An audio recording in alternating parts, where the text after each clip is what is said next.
Bienvenidos a un nuevo vídeo de herramientas contra la leyenda negra. En esta ocasión les traigo la intervención de Marcelo Gullo durante los actos de Hispanidad Santa Pola organizados por la Asociación Amigos de la Hispanidad y un anuncio importante sobre el canal. No se vayan, se lo cuento a continuación, pero antes vamos con la intro del canal. Comenzamos.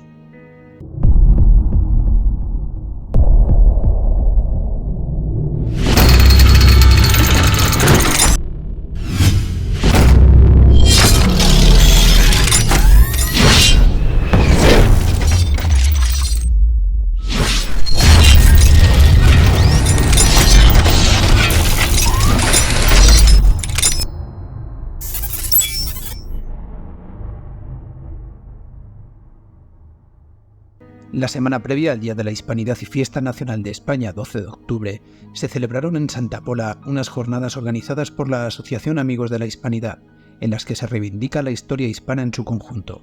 En el vídeo de hoy, les traigo la intervención de Marcelo Gullo.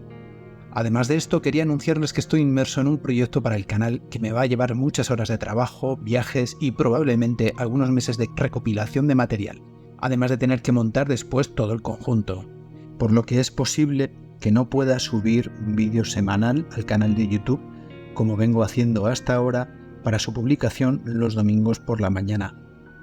Intentaré seguir manteniendo el nivel de publicación de vídeos en YouTube, pero no puedo prometer nada porque, como digo, es un proyecto de una gran envergadura. Es un proyecto que generalmente no lo haría una sola persona. Es un proyecto propio de una gran productora. Y sin embargo me estoy embarcando yo solo en ello. Por ello les pido comprensión. Básicamente voy a invertir mi tiempo, material, además del que me van a dejar algunos buenos amigos, y mi dinero en este proyecto que pretende convertirse en un documento audiovisual de referencia en el futuro. Por ahora solo puedo decirles que este proyecto cuenta con el compromiso de muy conocidas figuras del mundo de la historia y la actualidad, que no dejará a nadie indiferente y que quiere ser una herramienta didáctica para ayudar a los españoles e hispanos en general a reconocer en qué situación se encuentran y por qué. Como les digo, me va a llevar mucho tiempo, material y dinero. Si quieren colaborar, tienen los enlaces a PayPal y a Patreon en la descripción de este vídeo. Aunque realizaré el proyecto igualmente, es cierto que al tener que pagar desplazamientos y otros gastos, siempre se agradece cualquier ayuda. Y sin más preámbulos, les dejo con la intervención de Marcelo Gullo en Hispanidad Santa Pola. Que ustedes la disfruten. Antes de continuar con el vídeo, te animo a suscribirte a mi canal y activar la campanita seleccionando la opción de todas las notificaciones para que YouTube te avise siempre que suba un vídeo nuevo y no te pierdas ninguno. Asimismo, ya que estás aquí, te propongo darle me gusta al vídeo y que me dejes tu comentario contándome qué te ha parecido para ayudarme a dar visibilidad al canal. Muchísimas gracias. Esta mesa se titula Hispanidad y Catolicismo. Hispanidad y Catolicismo. Yo propongo invertirlo, llamarla Catolicismo e Hispanidad. ¿Por qué? Y ahora vamos a explicarlo. En realidad también podríamos haberla titulado Catolicidad Hispana. Catolicidad Hispana. Porque en realidad catolicismo es el sustantivo, hispana, catolicidad hispana, es el adjetivo. La catolicidad es el sustantivo. Y esto no implica la necesaria creencia en la fe católica. Puede no creer el hombre, pero pertenece a una cultura en la cual él ha nacido y se ha desarrollado independientemente de su voluntad, porque se nace en una ecúmene cultural. Se nace en una ecúmene cultural. Nuestra ecúmene cultural es la ecúmene cultural católica. Pero tenemos que retrotraerlo en el tiempo para entender por qué hablo de sustantivo y adjetivo. Y vale tanto para los que tienen fe como para los que no la tienen. Y tenemos que retrotraernos, ¿no es cierto?, al momento axial, que es el momento en que 12 pequeños hombres cumplen el mandato que le ha dado su maestro de predicar el Evangelio, predicar lo que han visto, ¿no? Y se produce la cristianización, primero del lugar más cercano que encuentran, lo que hoy llamaríamos el Oriente.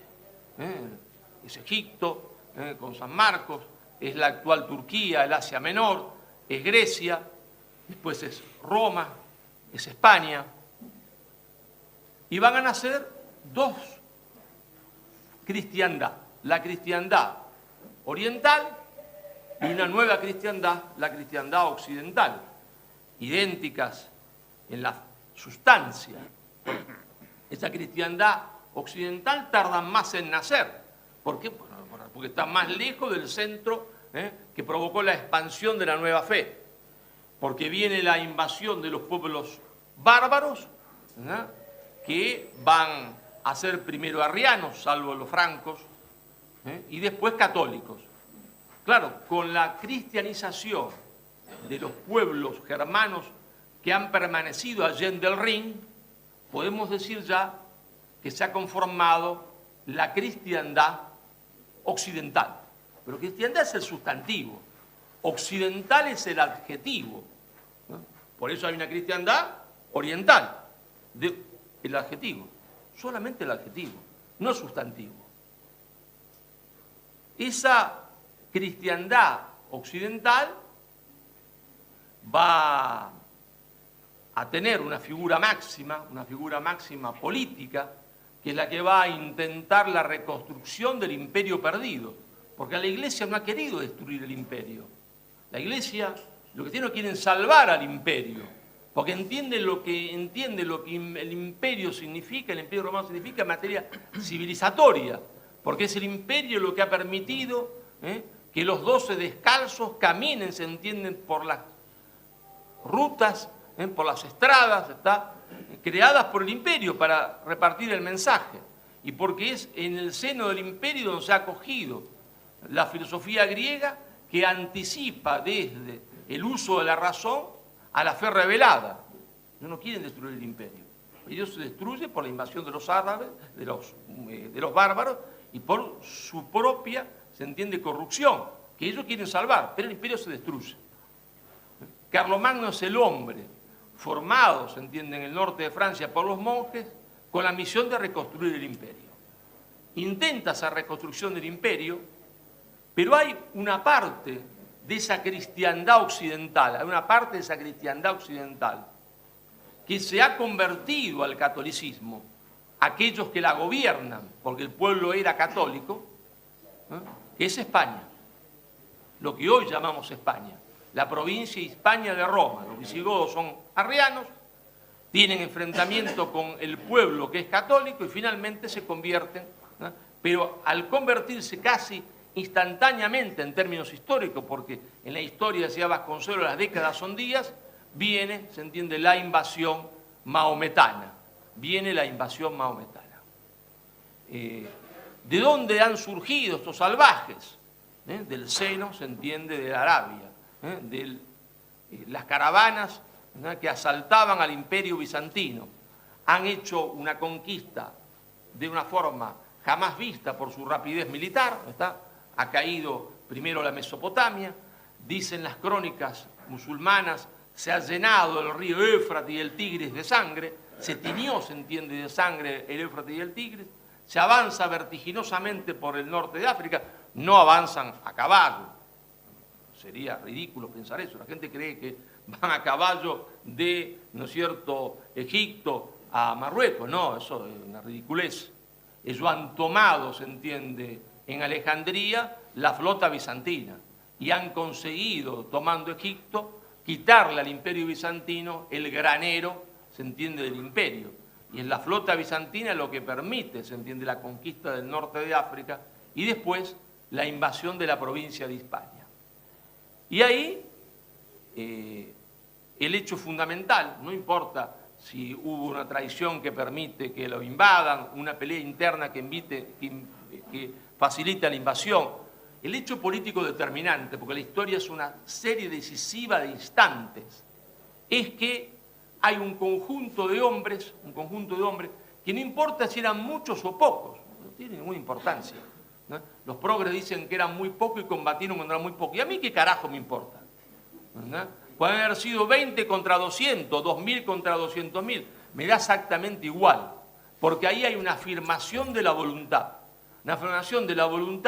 de no querer ser sometido, se entiende, al imperialismo árabe, de seguir siendo, se entiende, cristianos, de seguir siendo católicos, hay una afirmación de la voluntad. Si en esa afirmación de la voluntad, en la batalla de Covadonga, y no importa si fue una escaramuza o una gran batalla, me da exactamente igual, es una discusión historiográfica estúpida. ¿España no existiría? No. Sin esa afirmación de la voluntad de un pequeño grupo que decide resistir, hoy yo vería a las mujeres acá, y le vería solamente los ojos a las bonitas mujeres españolas, que hay tantas, le vería solamente los ojos y estaríamos, se entiende, no rezando una Ave María, sino rezando hacia la Meca. Esa es la verdad. Porque donde el Islam, con sus caballos, puso sus patas, no salió jamás. No salió jamás. Ahí hay una afirmación de la voluntad, de seguir siendo, de ser y seguir siendo.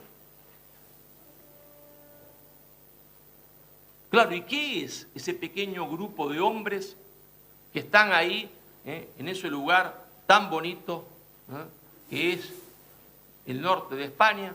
Para mí un poco lluvioso. Siempre que me invita mi amigo Gustavo Bueno, que por ahí debe estar, se come magníficamente bien allá en Oviedo, ¿no? Pero el clima me gusta más el del sur, me gusta más la invitación de nuestro amigo Alberto acá al sur, que si no se me ofenda a don Gustavo, que está por ahí, que si no me va a invitar más. Es que en Buenos Aires no llueve. Llueve menos que en Asturias. Acaba de decir que no vuelvas a Asturias. Que llueve todos los días. Ahí hay una afirmación del ser. ¿Pero qué es en ese momento ese pequeño grupo de hombres? Es un estar en peligro de muerte. Es un estar en peligro de muerte frente al avasallador imperialismo maometano. Y digo avasallador porque ha avasallado como un reguero de pólvora, ¿se entiende? Como una cólera, como un fuego, ¿se entiende? Todo, se entiende, el antiguo imperio romano de Oriente, sobrevive todavía en ese momento Constantinopla, todo el norte de África, que era el imperio romano en África, que era católico, cristiano, lo ha arrasado todo, lo ha arrasado todo. Y tiene un ímpetu y una fuerza que no se había visto nunca en la historia. Y sin embargo un grupo de hombres decide combatir. Y decide combatir sin razón, sí, sin razón. Porque desde el punto de vista de un análisis materialista práctico, esos hombres no tienen ninguna posibilidad de éxito, ninguna. Un análisis de la comparación de fuerzas, del estado de fuerzas, les hubiese llevado a la conclusión de que no tenían ninguna posibilidad de victoria. Es cierto, si uno hace un análisis absolutamente racional y materialista, es imposible desde esa montaña de porquería, con 4, se entiende, barbudos miserables, zaparrastrosos, así los llamaban los árabes, esos 4 barbudos zaparrastrosos que están ahí, creer que van a vencer al imperialismo islámico, se entiende, que va desde lo que hoy es Arabia Saudita, se entiende, hasta España, que ha conquistado todo con el ejército más poderoso que se ha formado jamás y que tiene el refuerzo norafricano. Imposible, imposible. Imposible para la razón, pero no imposible para la fe, porque a esos hombres no los sustenta la razón. Saben que racionalmente están condenados a perder y a morir. Lo sustenta la fe. Creen, se entiende, ellos que la fe le permitirá la victoria. ¿En cuánto tiempo? No se sabe. En el tiempo que quiera Dios, ¿verdad? Pero entonces, ¿qué nace ahí? Y ahí nace, aunque a algunos no les guste, aunque esos hombres no tuviesen conciencia plena de ese nacimiento, porque no la tenían y no podían tenerla, nace, se entiende, España. Nace España como un estar en peligro de muerte. Y ese estar, se entiende, en peligro de muerte, es un estar en peligro de muerte durante 700 o 800 años. 700, 800 años, donde cabe siempre la posibilidad, a pesar de que cada año se reconquista un poco más del territorio perdido, de una contraofensiva islámica. Claro, se define así en el arte militar, contraofensiva. Contraofensiva que desde el punto de vista material no habría forma de detener, porque la comparación de fuerzas es inconmensurablemente a favor del mundo islámico. Es una cosa que nosotros estudiamos en la escuela de guerra, no hay forma. Si materialmente, si existe la decisión de una contraofensiva total, no habría forma de resistirla. Sin embargo, a ellos les importa un corno. A ellos les importa un corno, porque tienen un objetivo. ¿Verdad? Tienen un objetivo. Y entonces ahí, ser cristiano era igual a ser español. Claro. Porque el enemigo norafricano, ¿verdad?, o el enemigo árabe es siempre maometano. Claro. Entonces, ser cristiano era ser español era ser cristiano, porque no se podía, ¿verdad?, ser de otra manera, ¿no? Porque ahí está el enemigo, que racialmente distinto, porque a veces viene del norte de África, a veces viene del desierto de Arabia, a veces viene de Egipto, a veces viene de los territorios que fueron cristianos en Siria y parecen étnicamente igual a los que están acá, es siempre maometano. Siempre maometano. Entonces, estar en peligro de muerte implica una lucha permanente, una lucha de 800 años, 700 años, algunos que dicen fueron 800, 700, me da exactamente igual. ¿Qué importancia tiene? Son las cosas ridículas que estudian los historiadores académicos y discuten si fueron 800, 700. ¿Qué importancia tiene? La importancia es que es la primera vez en la historia y única vez en la historia que un pueblo combate una guerra durante 700 años. Ahí salen los progresistas. ¡Mentira! No hubo guerra 700 años porque había acuerdos de paz. Pero claro, hombre, no sea estúpido. ¿Cómo alguien va en la guerra siempre hay acuerdos de paz? Un año peleo, otro peleo, porque de acuerdo a la fuerza que tengo, de acuerdo se entiende las circunstancias, pero hay un objetivo permanente de los cristianos de reconquistar lo que consideran su territorio perdido frente al invasor maometano, y del maometano de avanzar y tirarlos al agua. ¿Está? Otra cosa es que la relación de fuerza vaya estableciendo periodos de tregua. Otra cosa es que no siempre los pueblos encuentren a un conductor dispuesto, se entienda, a la batalla y a conducirlo, y sean una manga de papanata que pacten con el enemigo. Eso es otro problema. No hubo muchos papanatas. Nosotros llamamos papanatas en Argentina, acá no sé cómo lo dirían. ¿Cómo lo dirían? Papanatas también, bueno, un papanata. Claro que mi padre usaba otra palabra, que era una palabra siciliana, paparullo. No, paparullo, claro, papanato. ¿Hay algún otro lugar en el mundo donde un pueblo haya mantenido una guerra que no es una guerra santa? La guerra santa la hace el Islam. Los cristianos no combaten una guerra santa. Lo combaten porque no creen que combatiendo y muriendo en el combate vayan al cielo si no han previamente cumplido determinadas condiciones. No solamente es la muerte lo que me hace merecedor del cielo, por eso antes de la batalla debo estar confesado y comulgado, si no, no voy al cielo. Si hay unos requisitos previos, ¿está?, para poder ir al cielo si combato y muero, si no, no.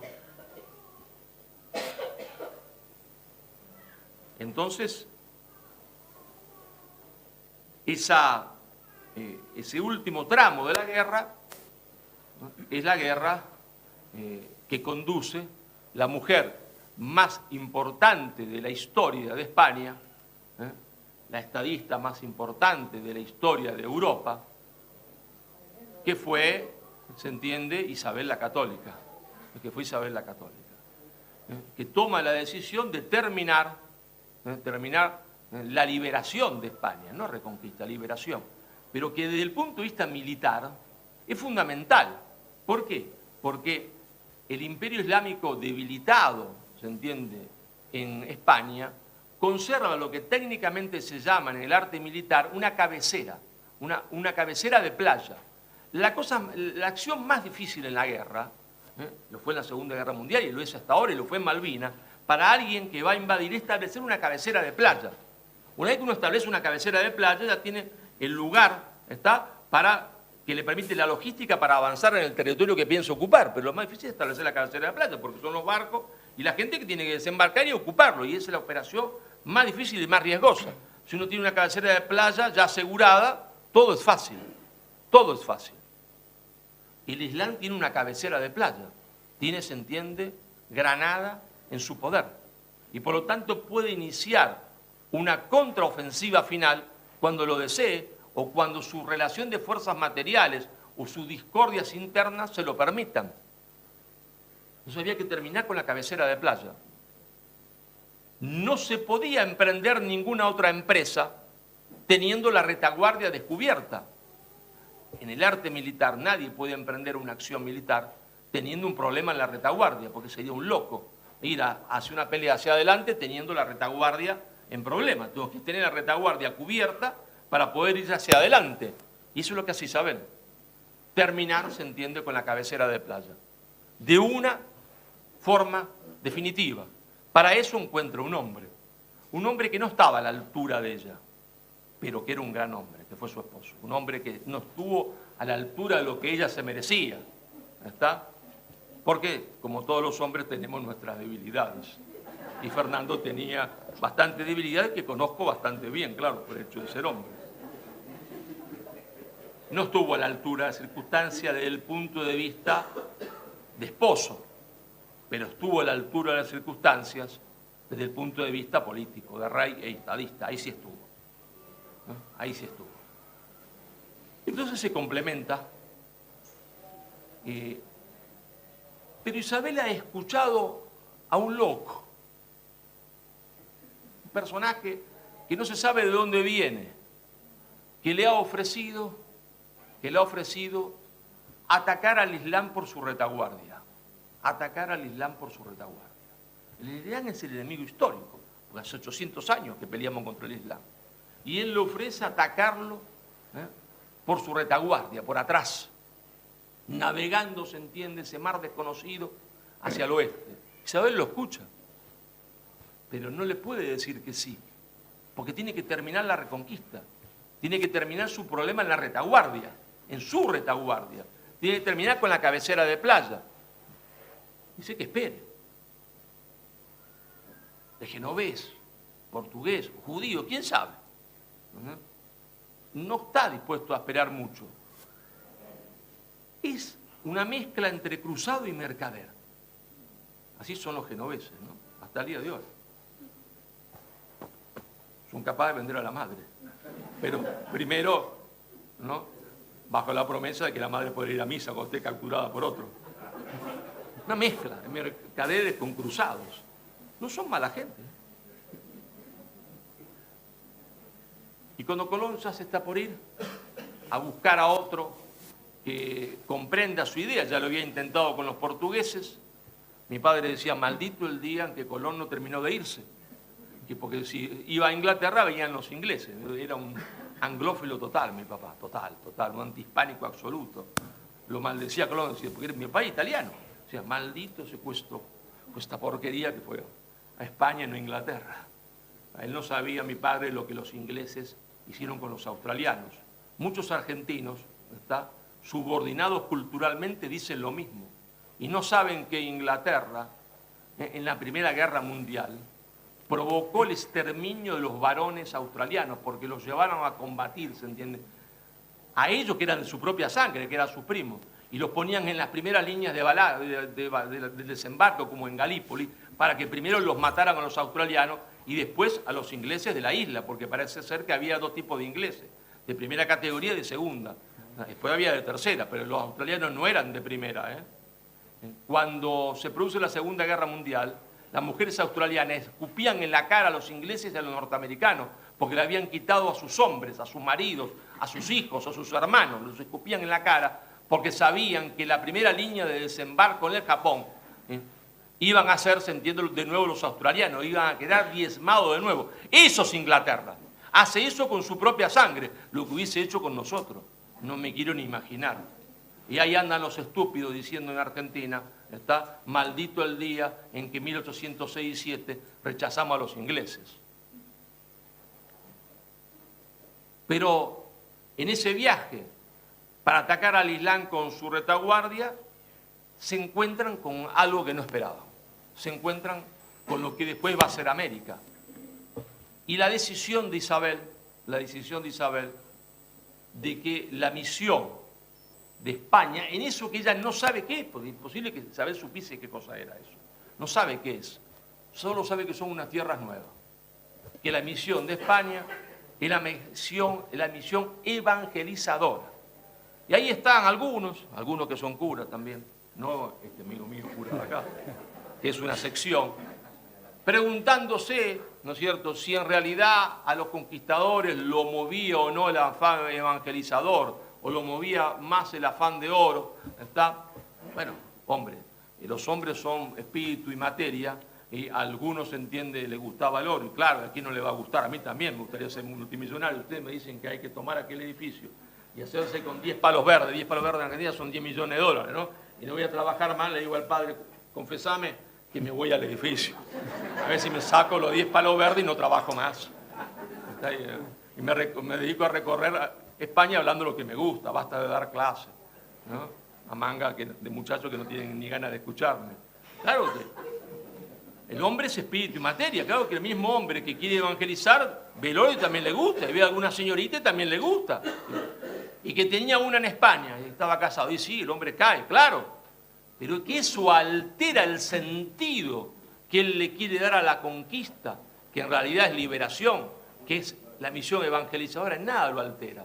El pecado individual que yo pueda cometer durante una acción que está orientada a la evangelización, o los cientos de pecados que yo mismo pueda cometer porque soy hombre, en nada alteran el sentido. En nada alteran el sentido. Porque si no, sería creer que el hombre es perfecto o es angelical, que no va a equivocarse nunca y una vez que se fija un objetivo, lo cumple siempre y a rajatabla sin jamás apartarse de la línea. No, avanza en zigzag, cuando puede, y cuando no, tiene miedo y retrocede. Pues estos hombres no retrocedieron un carajo.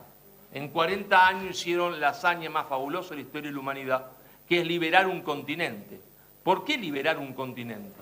Y lo hicieron también pequeños hombres, algunos chiquititos físicamente, que caminaban descalzos, que llevaban sintiendo un hábito marrón, que después se tiñó de azul en México, que fueron los 12 apóstoles que cristianizaron México. ¿Y qué había significado el cristianismo? Esa cristianización de la que hablamos antes en lo que hoy denominamos Europa, que no existía y no va a existir más. ¿Qué es lo que se había significado? ¿Qué es lo que este grupo, se entiende, de 12 hombres podían aportarle a los griegos que lo habían pensado todo? Que lo habían pensado todo. La primera existencia del motor inmóvil, Aristóteles, o el derecho romano, lo habían pensado todo. El fin de la angustia del ser. Porque el griego y el romano vivían en la angustia del ser. ¿Está? El ser es finito. Claro, cuando yo tenía 18 años no lo pensaba. Cuando tengo 30 tampoco. Cuando me voy acercando al final y veo que me muero, digo, carajo, y toda esta vida al pedo. Y si no existe, se entiende el más allá, toda mi vida es al pedo, ¿no? Ad flatum, perdón, tenía que haber dicho. Más elegante y en latín. Entonces el cristianismo termina con la angustia del ser. Ustedes dirán, Dios no existe, me importa un corno. Igual terminó con la angustia del ser, aunque Dios no existiese. Y aunque el mensaje hubiese sido falso, igual terminó con la angustia del ser, porque es lo que ellos creían. Termina con su angustia del ser. En América es distinto. Esos pueblos tienen idea de trascendencia, pero viven en un infierno, que es lo que la leyenda negra, a partir del más grande mentiroso de la historia, que fue Bartolomé de las Casas, que ahora tiene un instituto en Roma con su nombre, y que lo dirige un hombre perverso, ¿verdad?, que fue presidente de la Corte Suprema de Justicia en Argentina, ¿verdad?, y que tenía 10 propiedades alquiladas, ¿verdad?, para el ejercicio de la prostitución de jóvenes de la República Dominicana. Y ahora dirige ese instituto, Bartolomé de las Casas, el más grande mentiroso de la historia oculta. Vivir en América era vivir en un infierno, porque los dioses eran dioses de la muerte, le exigían al hombre tributo en sangre, eran dioses que querían sangre todos los días, los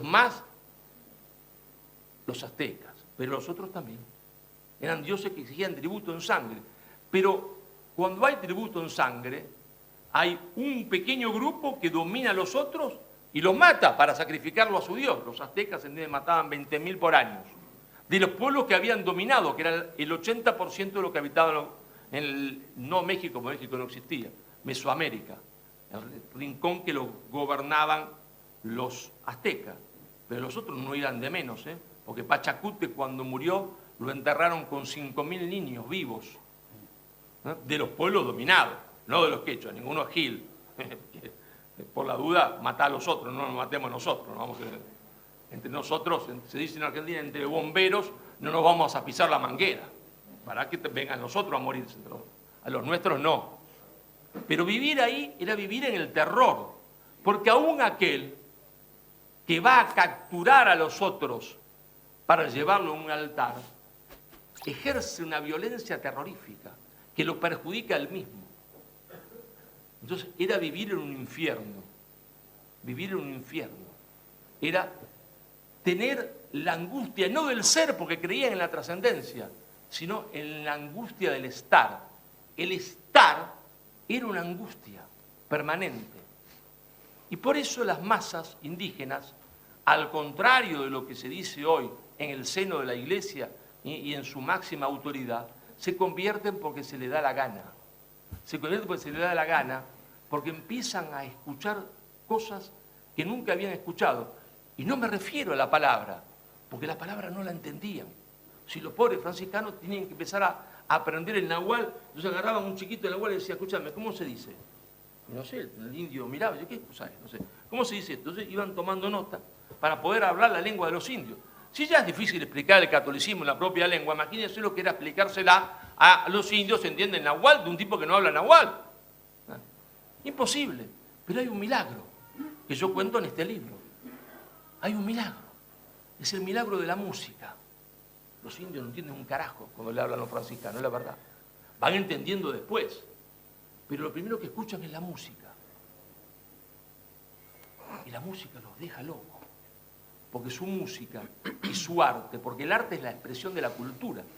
Su cultura nace, se entiende, de un dios de la muerte que crea una cultura del terror. Si uno va a aquello que se enorgullecen los mexicanos por idiotas, que es ese museo horrendo que tienen en la Ciudad de México, solo ve imágenes de terror. Todas las imágenes son de terror, de sufrimiento, porque una cultura de la muerte, un dios de la muerte no puede sino engendrar una cultura del terror y de la muerte.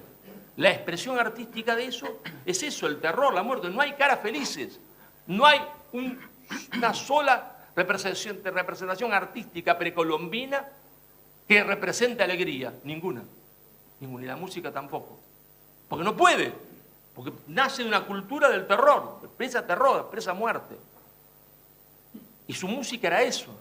Y cuando los tipos escuchan la música que tocan los franciscanos, se confunden, ¿está? Y dicen, esto expresa un Dios distinto del nuestro, esto me da tranquilidad, esto hace que mi alma, porque ellos sí creen que es la existencia del alma, repose, los tranquiliza. Es decir, la música empieza a convertirlos,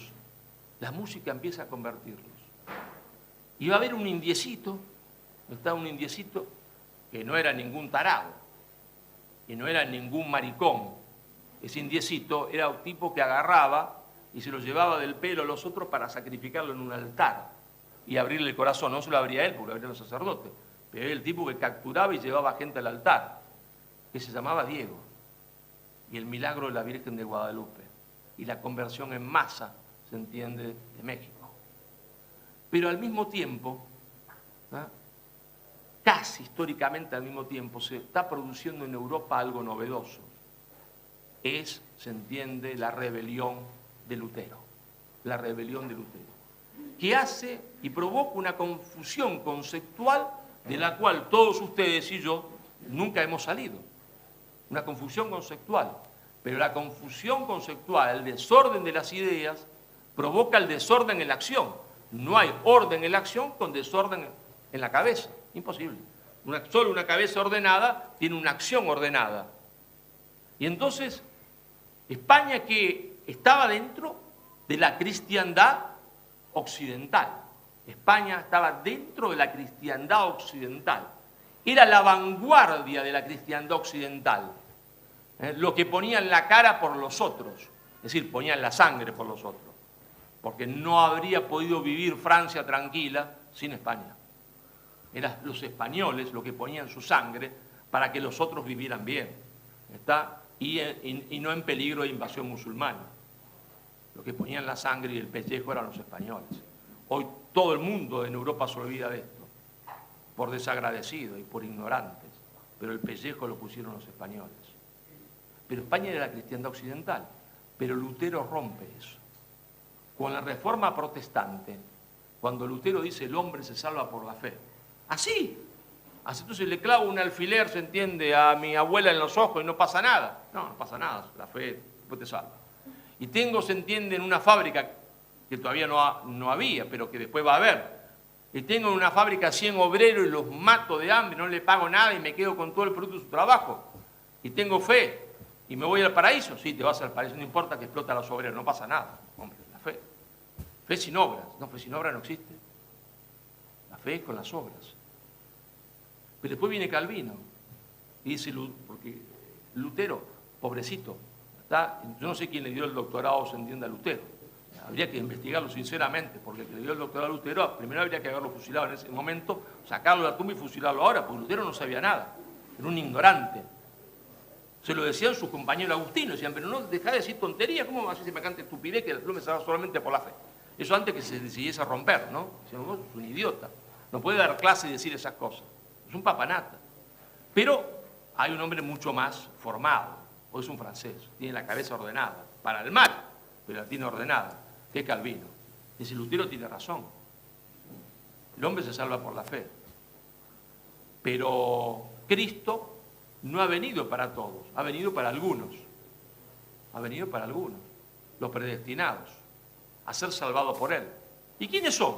¿Y cómo podemos saber? Porque si todos estamos perdidos, sí. Y todos estamos perdidos porque, ya lo ha dicho Lutero y reconfirma él, el pecado original ha dado muerte al hombre. Nunca había dicho eso el cristianismo. El pecado original había herido al hombre de muerte, no lo había matado, no le había dado muerte. Por lo tanto, la posibilidad de que el hombre se entienda a través de la fe, de la asunción de la fe, se salve de eso.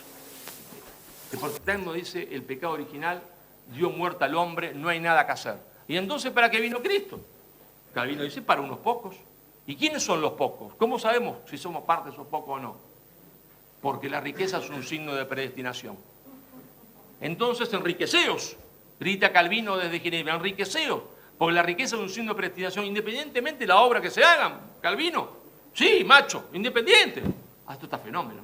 Puedo explotar a todo lo que se me dé la gana, hacerme rico, me cago en todo, y me voy al cielo. Fenomenal, yo me hubiese hecho calvinista. Perdone, don Marcelo, con su excelentísima aportación aquí en la mesa de hoy, quería recordarles que tienen aquí a la venta el libro de don Marcelo, que acaba de estrenar hace apenas unas horas, que es Lo que América le debe a España. Y si bien vamos a tener una ronda de preguntas al final, vamos a apurar el tiempo para que el resto de nuestros dos contertulios puedan también hablar. Le damos un minutito más a don Marcelo. ¿Qué pasó ahí? Silencio, por favor. Lo que pasa es que estábamos en la cristiandad occidental, y ellos, cristiandad sustantivo, occidental adjetivo. Ellos se quedan con el adjetivo, porque ya no van a buscar el bien, sí, el bien común, la verdad y la belleza, sino que van a buscar la riqueza. ¿Qué es útil? Es útil lo que me hace ganar dinero. ¿Qué es bueno? Es bueno lo que es útil. ¿Y qué es útil? Lo que me hace ganar dinero. Entonces se rompe, se entiende, la cristiandad occidental, y ellos se quedan con el adjetivo occidental, nosotros con el sustantivo. Pero esa reforma protestante, mal llamada reforma, rebelión protestante, negación de la fe, se hace carne en un pueblo y en un estado, después de un hecho de violencia inaudito como nunca en la historia, eliminando a los católicos, que es en Inglaterra. Y en Inglaterra, a partir de ese momento, y a partir de que después derrote la hispanidad que se le opone, se hace dueña de la palabra Occidente, y por lo tanto Occidente se transforma en sinónimo de imperialismo. Porque los ingleses no van a hacer otra cosa que considerarse un nuevo pueblo elegido por Dios, un nuevo Israel, con el destino de mandar a los otros pueblos, pero también de explotarlo, porque la riqueza es un signo de predestinación, y por lo tanto Occidente se transforma en sinónimo de imperialismo. Pero ¿qué ha surgido y que se le opone? Ha surgido que se le opone la cristiandad indiana. La cristiandad indiana, es decir, el mundo nuevo americano hecho católico con España, es decir, España y la España fuera de España, España y la España fuera de España, porque España no hacía sino reproducirse a sí misma, en su esencia, que era la catolicidad, no en las formas, porque la forma nada importa con respecto a la esencia. Hay mesas rectangulares, claro, mesas redondas, claro, mesas con 3 patas, mesas con 5, con 6, ¿qué me importa? Todos son mesas, porque la mesa tiene una sustancia. La forma es que unas son azul, marrón, negra, redonda, 4 patas, triangulares.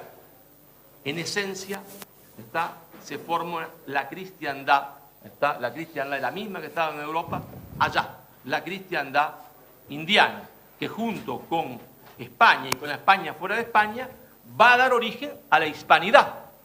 En ese momento histórico,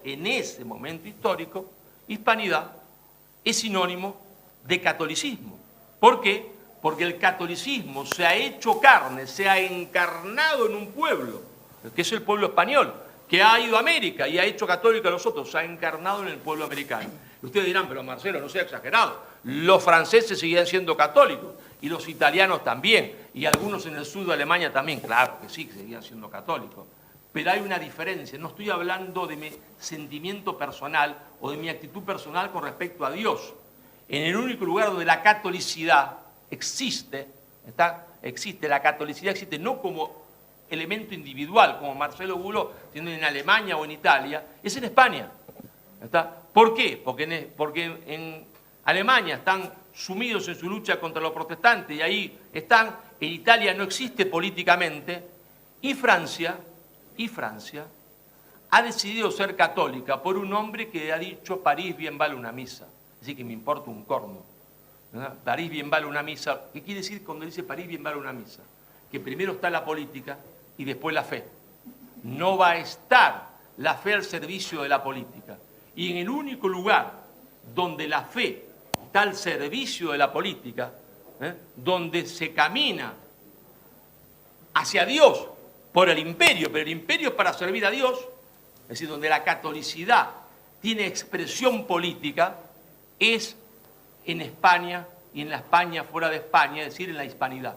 En ese momento histórico, la hispanidad es la catolicidad política existente, real. Después hay católicos en otras partes, muchos, claro, pero esto es la catolicidad política concreta, es la catolicidad hecha carne, hecha pueblo y hecha política, hecha Estado. Estado moderno, pero no se entiende Estado anticristiano, sino Estado moderno cristiano, que es el que hace Isabel. Esa cristiandad nueva, que es la hispanidad, y que es igual y en sinónima a catolicidad, termina siendo derrotada políticamente. Termina siendo derrotada políticamente primero porque el azar de la historia, dirían algunos, la providencia, las circunstancias nos juegan una mala pasada. La mala pasada es que quien conducía ese fenómeno único en la historia son los descendientes de Isabel y de Fernando. Y los descendientes de Isabel y Fernando en un momento determinado no tienen más y viene, se entienda, al trono de España una casa que odiaba todo lo que España había siempre representado históricamente y que tenía otra concepción. No es que no eran católicos, sí lo eran, pero a su manera, es decir, que la fe estaba al servicio de la política, no la política al servicio de la fe. Y sobre ese primer golpe vino un segundo golpe. El segundo golpe y definitivo es cuando, después de la invasión napoleónica, el enemigo inglés, que es el segundo enemigo después del enemigo maometano, porque la hispanidad, si España había sido un estar en peligro de muerte frente al avasallador imperialismo maometano, la hispanidad va a ser un estar en peligro de muerte frente al fragmentador, balcanizador imperialismo anglo-calvinista. El imperialismo anglo-calvinista, donde ahí, al revés, ahí donde el protestantismo se ha hecho carne, se ha hecho política y se ha hecho sistema económico, ahí ellos consiguen derrotarnos con la fragmentación territorial producida durante la Guerra de la Independencia, pero preanunciada con la traición del duque de Braganza, cuando, apoyado por los ingleses, sin el apoyo de su pueblo, se subleva para separar a Portugal de la doble monarquía. Preanunciada ya la maniobra británica de fragmentación. Entonces la fragmentación territorial de la hispanidad, pedazos que quedan en el mar, botes de lo que era un gran barco, incapaces de tener poder, porque para poder ser hay que tener poder. Si yo no tengo poder, no puedo ser. Si pierdo mi ser, ¿por qué? Porque el objetivo del otro, último siempre, es la destrucción de mi ser nacional, para que no pueda recuperarme. Y solo el poder me permite defenderme del objetivo último, que no es explotarme económicamente. El objetivo último es aniquilar mi ser. Y entonces estas repúblicas y el reino quedan como botes dando vuelta por el mar y no se industrializan. Y la industria da poder. Y entonces ahí la pérdida de poder no puede defender el ser, los complejos de inferioridad, el idiota de Ortega y Gasset que dice Europa es la solución, ¿se entiende? Y España el problema. No, está equivocado, querido amigo. Esos son el enemigo, son los que han causado el problema. Y la solución es la recuperación de la unidad perdida a partir de la reflexión del ser en las nuevas circunstancias. Muchas gracias. Les pido un aplauso para don Marcelo Gullo. Gracias a mis mecenas de Patreon por hacer posible que este proyecto siga adelante. Sin su apoyo no podría continuar creando contenido. Si tú también quieres formar parte de esta comunidad y ayudar a mantener el proyecto, el enlace a mi Patreon está en la descripción del vídeo.